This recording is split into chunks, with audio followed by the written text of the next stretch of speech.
Meanest versus nicest celebrities. Of course, we have Keanu first here. I could take a guess what he's gonna be. I could take a wild guess that he's gonna be on the nicest celebrities. Who are the 5 nicest celebrities and who are the 5 meanest? I can tell you who the meanest one I ever met was. Uh-oh.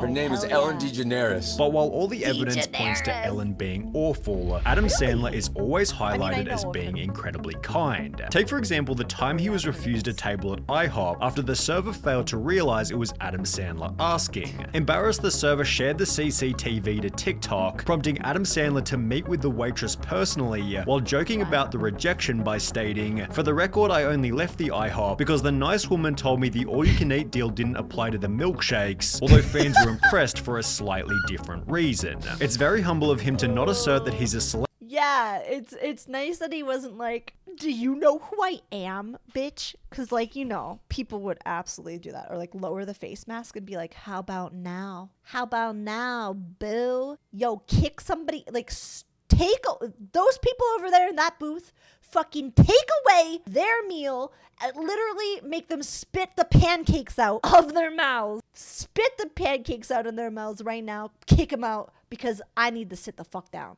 Can you freestyle react your answers? Oh, Lord. All right. Oh, God. That is holy. You're asking. Okay. Yo. This humble guy, Adam Sandler, he don't need anybody. He don't need a handler. Look how he handled this situation. It's crazy. I wonder if that one guy would do the same. I think his name is Jay-Z. Would he be as humble? Yeah. Would he be as cool? Would he be upset if he got kicked out of a pool? Oh, damn, I am spitting this crazy fire. Yo, my name's Neko. I'm the rap god for hire. Let's go.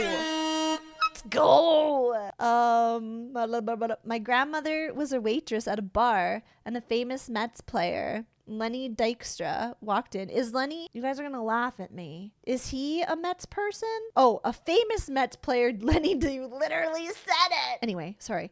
And the kitchen was closed and he wanted food. He then proceeded to say, "Do you know who I am?" And my Giga Chad grandma said, "I don't care who you are, the kitchen's closed." Okay, I actually love that. Goated Giga Chad of a grandma, dude. Life is a lemon and I want my money back. Mic drop, I'm out.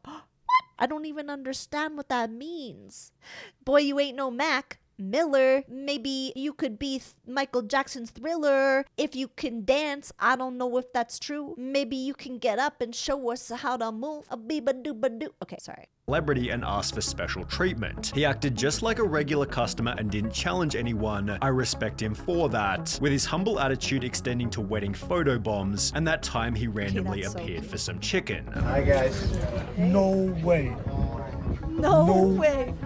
Wait, you're joking. He filmed a good chunk of I heard about that too. Like there was memes going around about like pictures of him always in like, he looked homeless. He was just always wearing like sweatpants and just like grubby. And I was like, that's fucking awesome. Good for him. I got totally surprised when I heard one of these guys. My mother and brother were in a New York restaurant and he was there. That's their claim to fame. Wait, Adam Sandler was in the restaurant that your mom and bro were in? That's so cool. Has anybody else seen any celebrities in like places outside of obviously conventions or where they're scheduled to be? Mr. Deeds in my hometown, and he was simply the nicest man ever. He would come out to sign autographs after a full 14+ hour day of shooting. It didn't matter how long the line was, he made sure every single person got to say hello. He had time for photographs and chats with everyone in town, frequented all the local coffee shops and posed with employees. He seemed to really care and know how excited we all were to have a movie happening and always had a smile, although Adam's fans are the only people to talk very highly of him. I genuinely love hearing this kind of stuff.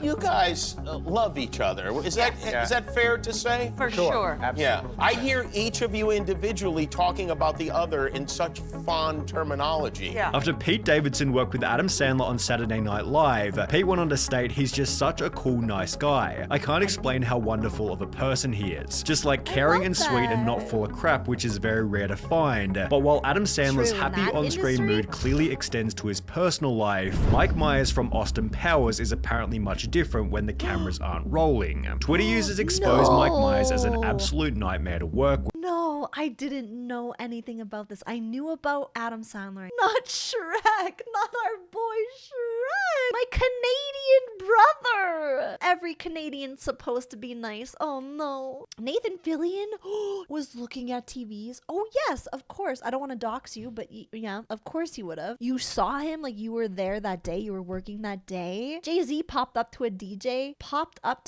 at a club, Ramius? What? Wait, you were clubbing?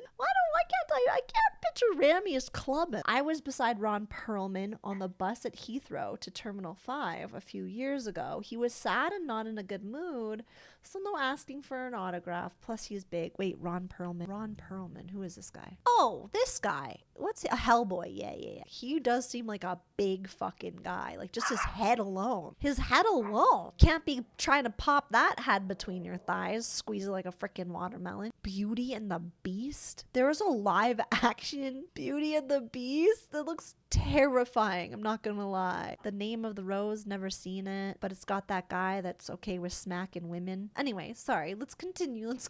Our gas supervisor bought his mom gas because her card was having trouble, so he donated a bunch of iPads to a senior's home in his name.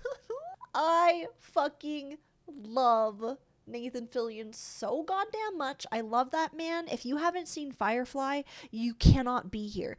Unfollow me, unsubscribe, do what you need to do. But if you haven't watched Firefly, what are you doing with your life? Nathan Fillion is the fucking man. Giga Chad, goated, throated, etc. I'm obsessed with him. Holy shit, Malcolm Reynolds. Absolutely paint my brains across some fucking hallway. Okay, sorry. Getting off topic here. I'm a leaf on the wind. I'm bad at this react because all I want to do is Myers as an absolute nightmare to work with. The article referred to a tweet reading, Mike Myers had me fired off the set of The Love Guru because I made eye contact with him and I was there as his bodyguard. The tweet had been posted by a person named Jay Brody. No shot. People saying that he shouldn't be praised for helping have no idea what it's like working in film. Mike Myers had me fired off the set of The Love Guru because I made eye contact with him. I was there as his bodyguard.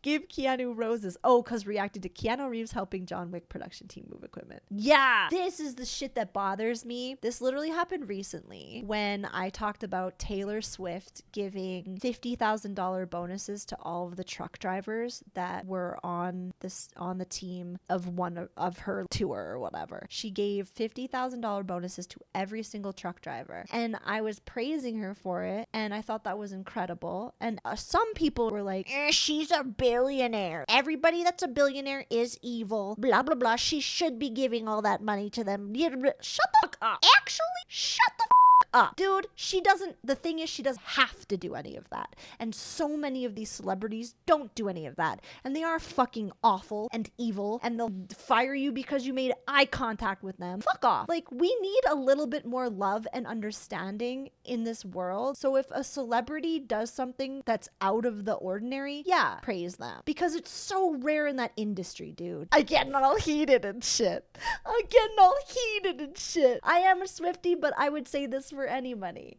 I am a Swiftie, admittedly, but if Taylor did something stupid or wrong, I would call that out. Like, I get it. If she did something sussy or whatever it is. But, like, $50,000 additional bonuses, didn't have to do that. And she didn't self-report. She didn't fucking say, oh, I did this. It was the truckers that made some TikToks that were like, yo, Taylor Swift just fucking gave me $50,000. Like, I get to put my kid through college now. Anyway, shut up, chat. Her lawyers also tried going after the guy that tracks all celebrities' planes. Tracking planes, for environmental stuff, private jets and shit. Ooh, speaking of that, there was a video that resurfaced about that one, like, crazy megachurch, scary as fuck, Kenneth whatever. Do you guys know what I'm talking about? He reminds me of the snake in, like, Jungle Book. He's got the scariest, most evil face in the planet. Kenneth Copeland. That guy is so weird, horrible, and terrifying. I couldn't believe that video resurfaced because I remember watching that ages ago and being like, this man is actually Satan himself. A criminal. Oh, 100%. Anybody who preys on people's, I was going to say faith, but not necessarily, kind of, I guess. Anybody that like manipulates people into thinking that by giving them money, it's going to increase their relationship with whatever higher power, God, whatever it is to them, and putting that money into living a lavish lifestyle is so predatory and disgusting. He's a sociopath, 112%. Snake from Jungle Book. Is that not Kenneth Copeland? That's literally Kenneth Copeland. It's so creepy. If that ain't the snake from Jungle Book, dude. Probably does the thing with his eyes, right? He hypnotizes people to give him money. All right, back to this. We'll never get through this video. And I was there as his bodyguard. The tweet had been posted by a person named Jay Brody, who then expanded on the incident in a podcast. You'll be basically guarding Mike Myers' trailer. They're like, here's the catch. Can't look at him. But I realized, like, I can't let just anyone into the trailer.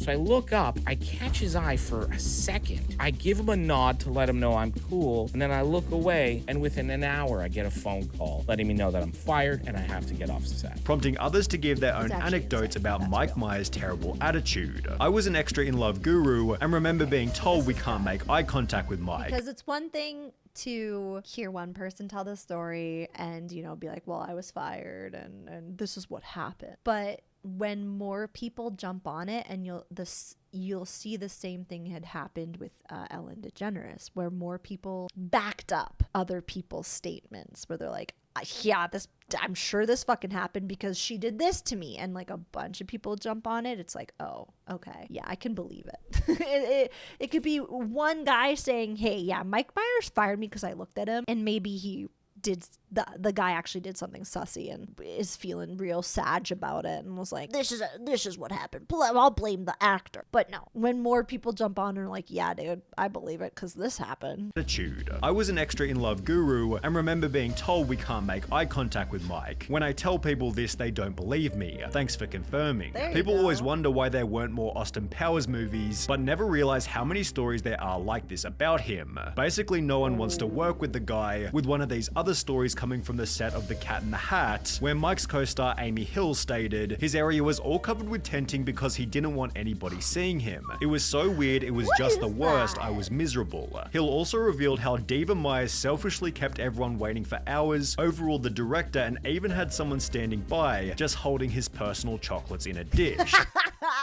Okay, hold on. I just thought it was really rude for him not to take all of us into consideration. Somebody was standing by holding personal chocolates in a dish. Yes.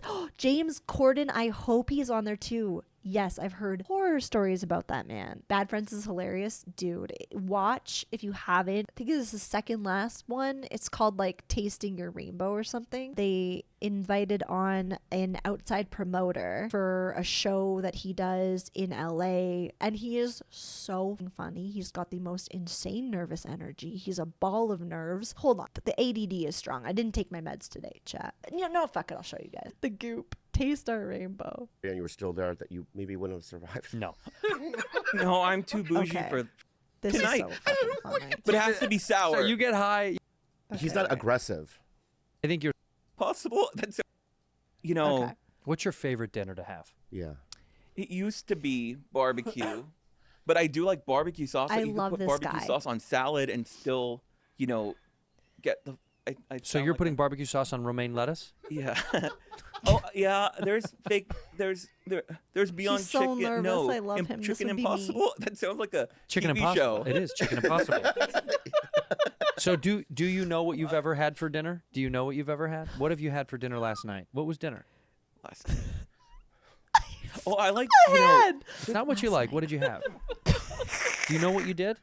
Honestly, I've been like freaking out about today for. Oh, it's been Why? okay. Yeah, like I just. Well, I let me don't say this. know. Let me cut you off. Yeah.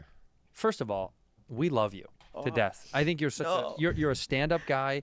You're so fun and you're very nice and you put together great shows and you're great to work with. You're responsive. You're smart. You're sweet. You're cool. You're the best So- outside promoter never I've heard of ever Basement worked with. Yard. No. Outside Oh, that, you're just a Joe's great Joe. guy. Great guy. And I'm saying this. I'm being genuine. We love you. We have love you on the you. show because we love you. Don't be nervous. We just want to have Fucking fun him with up you. with the rapid fire, But we right? adore you. You're such a wonderful human being. Your energy love is. this. You know, if someone says like you have an aura around you, He's like, you okay, have wait. all the colors. Whoa. You're the entire fucking There's rainbow. some colors missing. Huh? There's some colors missing. Which ones? I mean, he's not aggressive. Well, That's a color. No black. There's no black, but there's no black on the rainbow. Oh, right. That's true. Yeah, I there's feel no like black. red You're the would rain. be You're a aggressive. fucking. Oh, in terms of the rainbow colors, you have all of them. You have all the Well, rainbow. thank you. Yeah. That's- Can you feel that in your soul? Because you're a good human being.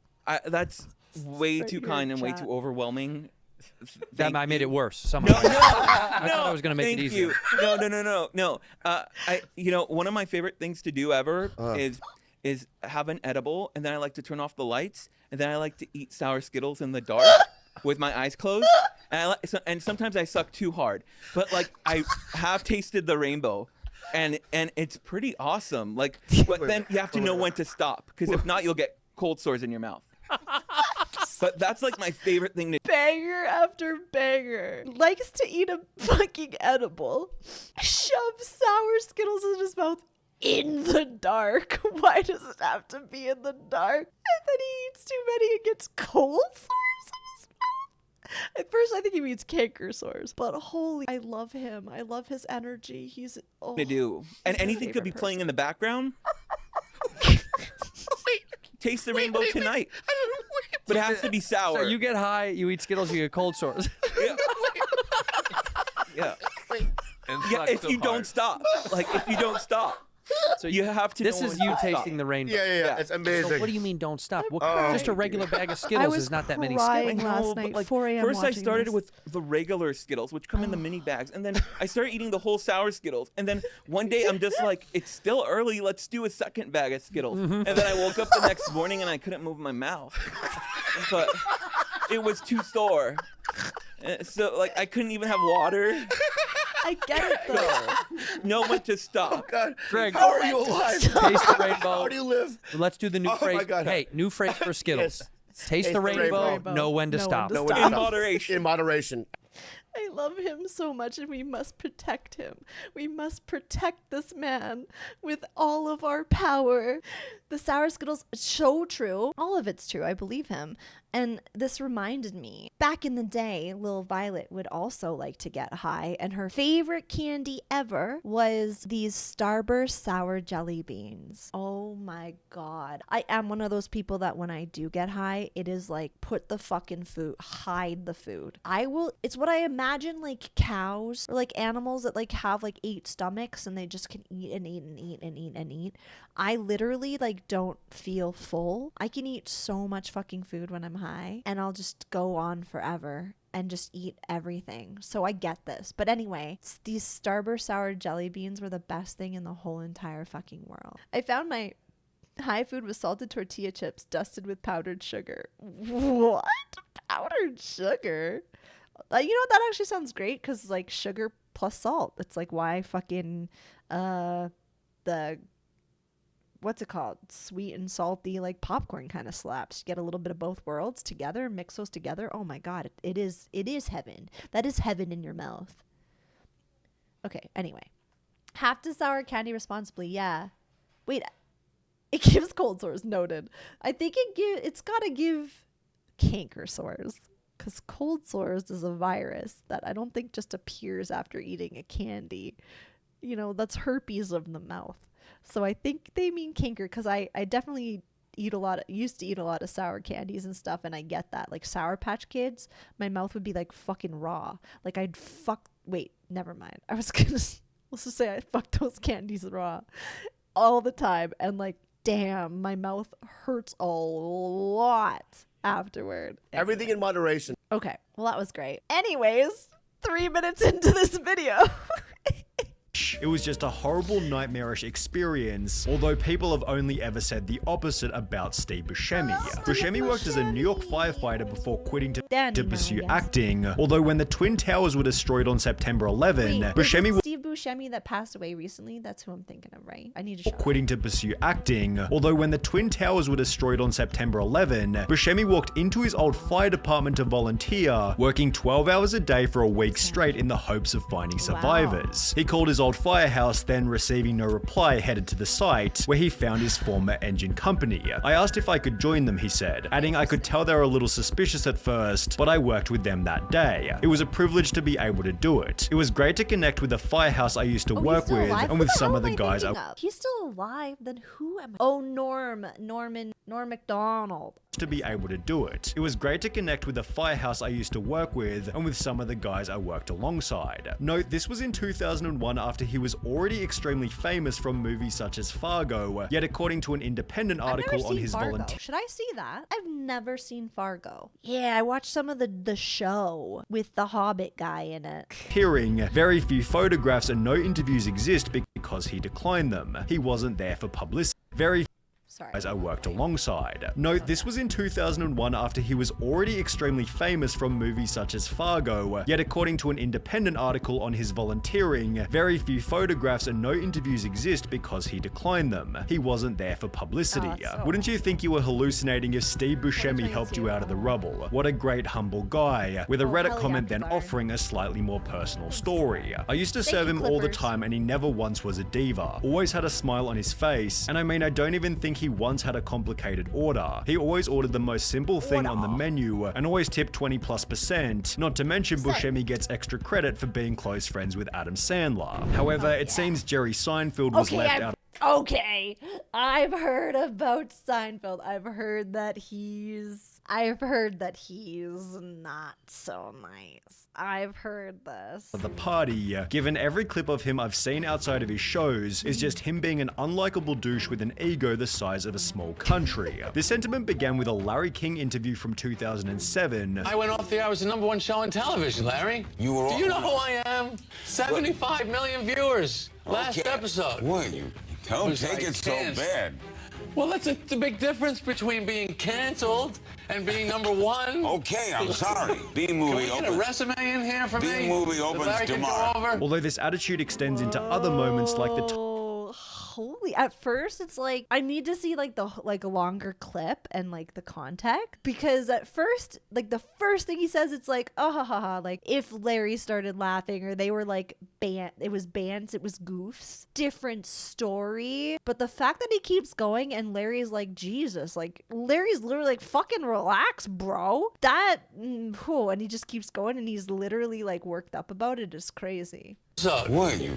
Larry King interview from 2007. I went off the air. I was the #1 show on television, Larry. Do you know who I am? 75 million. If he'd stopped there and they like laugh, it's like just fucking kidding. But that's not where it ends. Viewers. Last episode. What? You don't take it so bad. Well, that's the big difference between being canceled and being #1. Okay, I'm sorry. B-movie opens. Can we get a resume in here for me? B-movie opens tomorrow. Although this attitude extends... interrupting him. He's interrupting the talk show host that's like trying to move it along. Like, okay, drop it. That's wild. Into other moments like the time he rejected Kesha. I love you so much. Oh, thanks. Can I give you a hug? No, thanks. Please? No, thanks. A little one. Yeah, no, thanks. Oh. That was a nice moment. I don't know who that was. Yeah, it was Kesha. Okay. Jerry then offered no apology for rejecting her. I don't hug a total stranger. I have to meet someone, say hello. I need to know, who are you? No, and she was very nice about it. We laughed about it. Did you? Yeah. Did you hug her afterwards? No. No? Leading Kesha to change her mind about him for pretty obvious reasons. What happened with Jerry Seinfeld? Oh my God. Are you friends with him?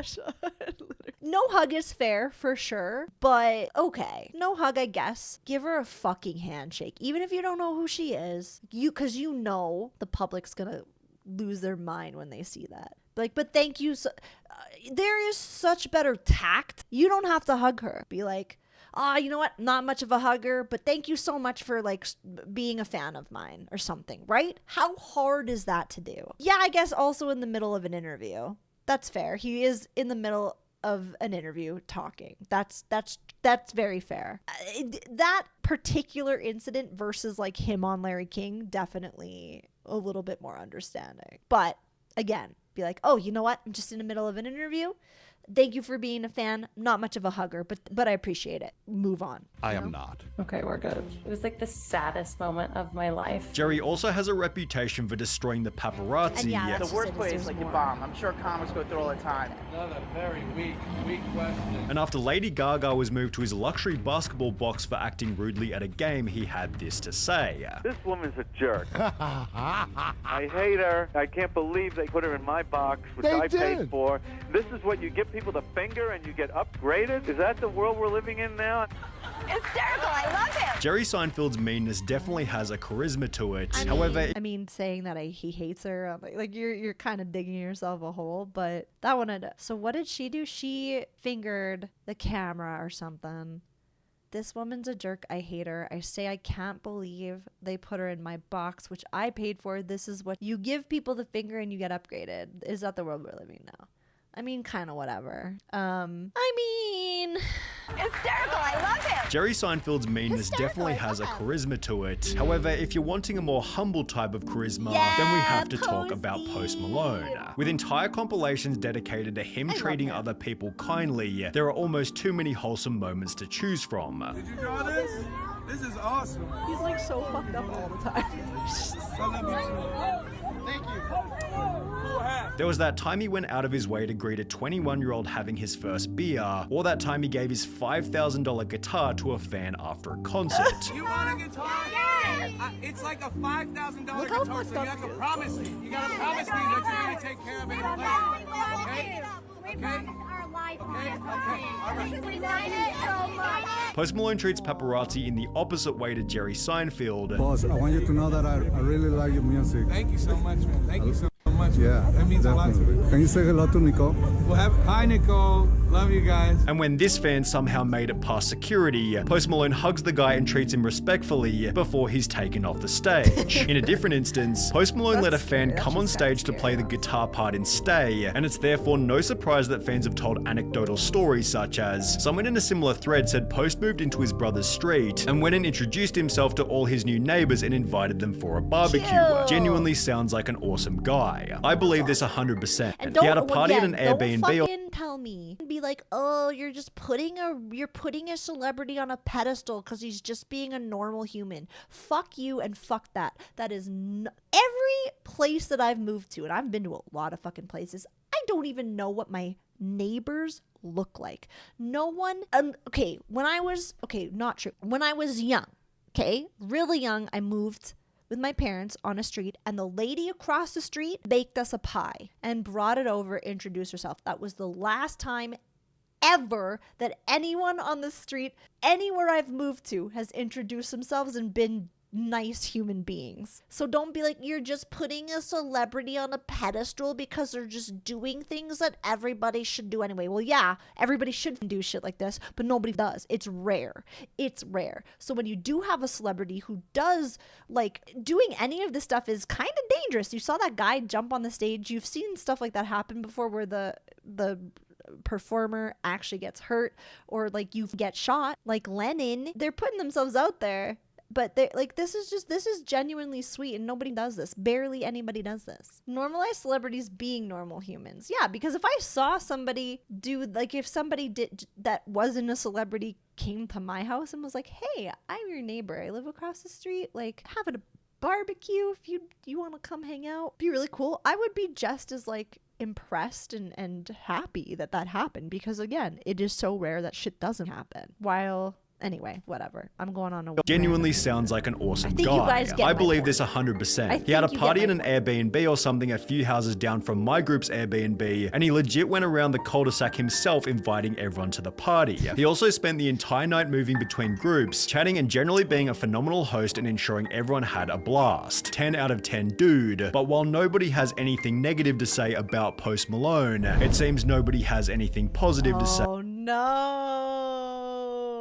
Chevy Chase, Pierce, oh lordy. Yeah, he won't be in the movie. He won't be in the Community movie, hey? No, Chevy Chase, I've heard bad things about this guy.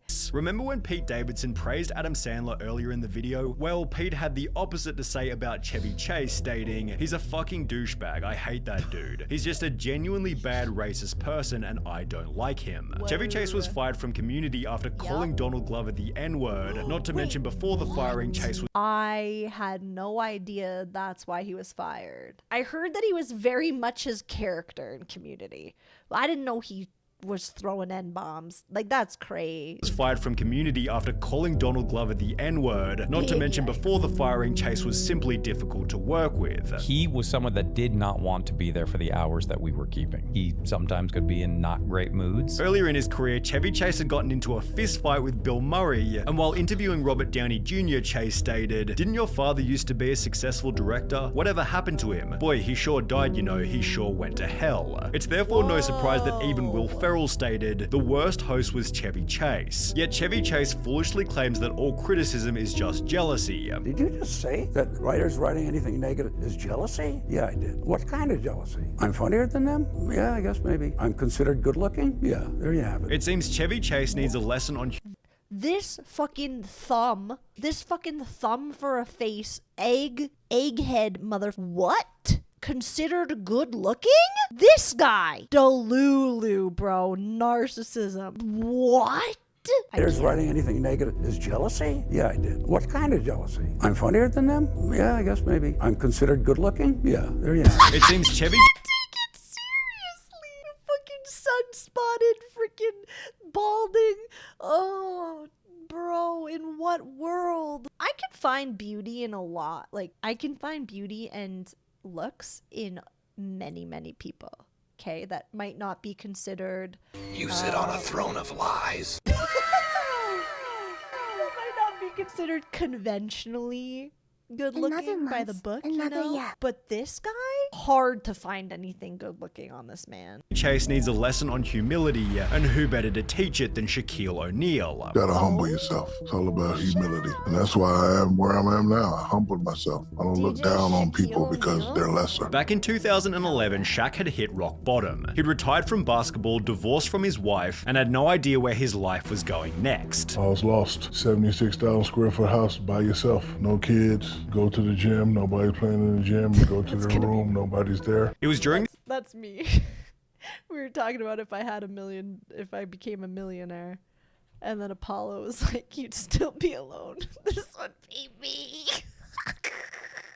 Actual footage of violence. His life was going next. I was lost. 76,000 square foot house by yourself. No kids. Go to the gym. Nobody's playing in the gym. You go to their room. Nobody's there. It was during this period that Shaq's mom Lucille gave him some advice. And then the queen, Dr. Lucille O'Neal, said, "Hey man, I don't know you no more. You need to humble yourself." And when mama talks, a true man listens. After which Shaq began working on becoming a better person. He'd state, "The day I killed the narcissist Shaq is the day my kids texted me, 'Hey daddy, I miss you.' Bro, when I got one of those texts, man, I actually cried then. I didn't know what to say. After I got that love from them, I said, you know what, I'm not going to be the asshole Shaq no more. Because I was an asshole and I lost everything. The day I released all that me, Shaq is the day the blessings opened up. As a result, Shaq's been trying to create a fairly unique legacy. Talk about legacies. I want mine to be one sentence. Shaq was a nice guy. Which has been aided by his random acts of kindness, purchasing bikes, shoes, and laptops for less fortunate children. It seems the only people Shaq won't give money to are his own kids. Because I believe in respectable nepotism. If you get all A's this next semester, you can get whatever you want. So he gets all A's, and I was like,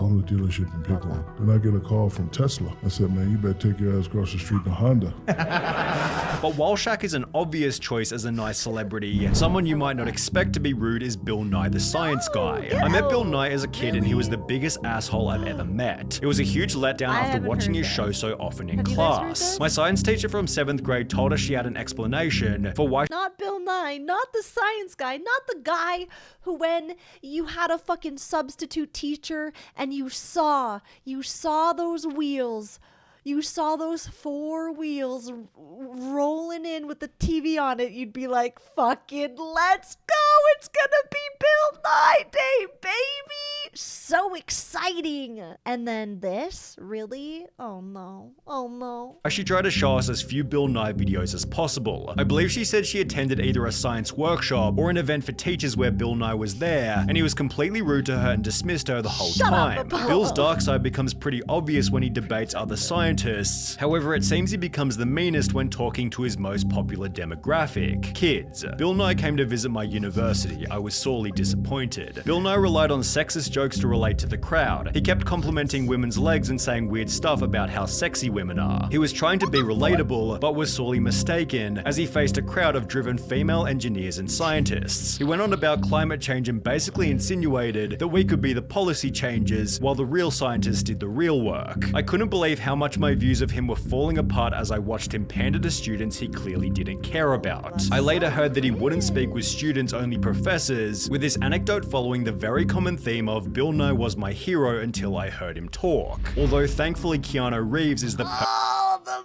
goat, baby, the goat right here. That's so sad. Bill Nye. So many good memories of watching that in class.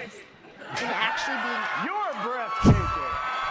Excellent Tangia, girl. Excellent. of him were falling Tangia. apart as I watched him pander to students he clearly didn't. Yeah, Following the that's so very common unfortunate. Let's read this one. Bill Nye, horrible. I took a group of high school students to an engineering fair at the University of Illinois in 2001. Bill was a special guest. This was a big deal for one of my students as he was the inspiration to pursue science.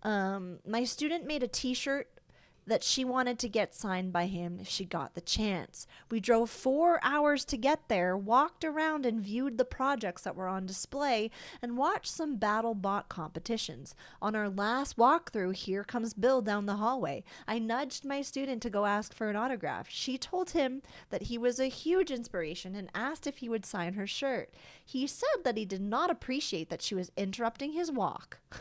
She showed him the shirt. He rolled his eyes, scribbled on the shirt, and tossed it to her. She looked like she was going to cry.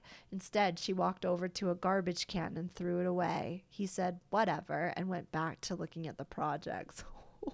Bro, bizarre. And he was just he wasn't in an interview or anything. He was just going for a walk. Childhood ruins. And now that I'm remembering that I have heard about this. I actually have heard that he is kind of a dickhead. I remember this now. common theme of Bill Nye was my hero until I heard him talk. Although thankfully Keanu Reeves is the This is gonna perfect make us balance happy, between though, 'cause good and he is, like, the evil. fucking While filming the second two Matrix movies, Keanu Reeves chose to give up $75 million worth of his movie earnings, instead redirecting the money to the special effects team who he said deserved it more. Oh Even my then, God, this I might have not have been his goosebumps. most charitable act whilst filming. As I a have Reddit goosebumps. user stated, a family friend Did he builds give movie somebody, like, sets, doesn't motorcycle design, is one of the poor dudes that just builds. Anyways, he worked on the set for The Matrix, and Keanu heard about family trouble he was having and gave him a $20,000 Christmas bonus to help him out, although money isn't the only thing that Keanu has given up. In 2011, he was candidly filmed giving up his seat on the New York subway, and 3 years later in 2014, he waited patiently for 20 minutes in the rain outside the wrap party of his own film Daughter of God after a mix-up because he didn't want to cause a scene. He didn't say, hey, I'm Keanu Reeves, or yo man, this is my party once to the bouncer, and the owner of the club was horrified when he found out afterwards that the actor was standing in the rain. It's therefore no surprise that there's an extremely popular subreddit dedicated to Keanu Reeves being awesome, although if there's one person who could offset this kindness with me. Oh my God, this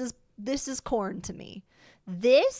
I don't need Cornhub. I don't need Cornhub because honestly, Keanu Reeves this being right awesome, here, although if there's I need a minute. I need a minute. one person who could offset this I need kindness a with minute. meanness, it's This is corn for me. I've heard. Okay, so this is more recent, right? I've heard. definitely Ellen DeGeneres. Right now, we all need a little kindness. You know, like Ellen DeGeneres always talks about. She's also notoriously one of the meanest people alive. Respond to this with the most insane stories cool, you've heard take about your Ellen being mean, and I'll match everyone with $2 to LA Food Bank. This was the tweet that started her downfall, as nobody could have expected how bad the responses would be. When I was 15, the Ellen Show was excited about this. Get her off of the show, like.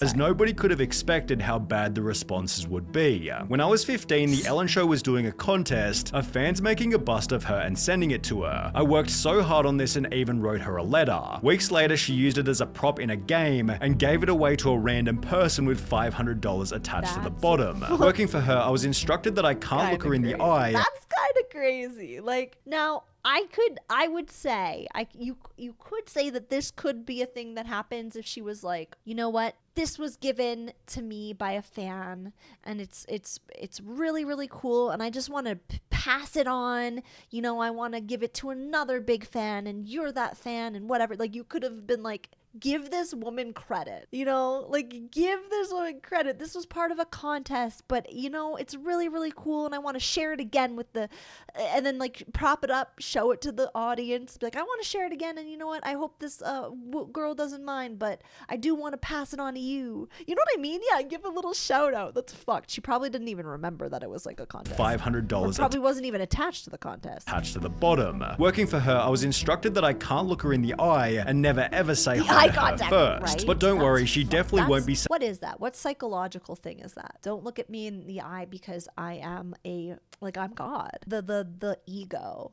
and the narcissism. Like, you can't look me in the eye because you are a lesser being than me. It's just like the Kenneth guy who's like, I gotta fly private because I can't be in that death tube with demons. Like, literally calling the common folk demons. This is the don't look you in the eye kind of thing. It's nutty. Saying hi to you in the first place. She creates the most toxic environment for her staff. I worked at Real Food Daily, served her and Portia at brunch. She wrote a letter to the owner and complained about my chipped nail polish. Not that it was on her plate, but just that it was on my hand. I'd worked till closing the night before, and this was the next morning, almost got me fired. Chris Pontius stated on Steve-O's podcast that he wasn't surprised to hear these anecdotes. It's crazy that all this stuff's come out, like, about Ellen being mean, because when I met her, I thought she was really mean, like, and she's like, so what do I gotta do? And she's just pissed to be there. And then she comes out on stage and she's like, all like funny, nice Ellen, you know, like the person that they think she is. And apparently neither were the 10 employees who came forward 4 months later to expose her terrible working environment. Toxic, phony, hypocrite, liar. That's what she is. We were told from the very beginning, don't talk to Ellen, don't do this, you can't go into her office. It was very nerve-wracking, very stressful. We all walked on eggshells all the time. As a result, Ellen took a 14-week hiatus, returning with a pretty standard apology. Sometimes I get sad, I get mad, I get anxious, I get frustrated, I get impatient,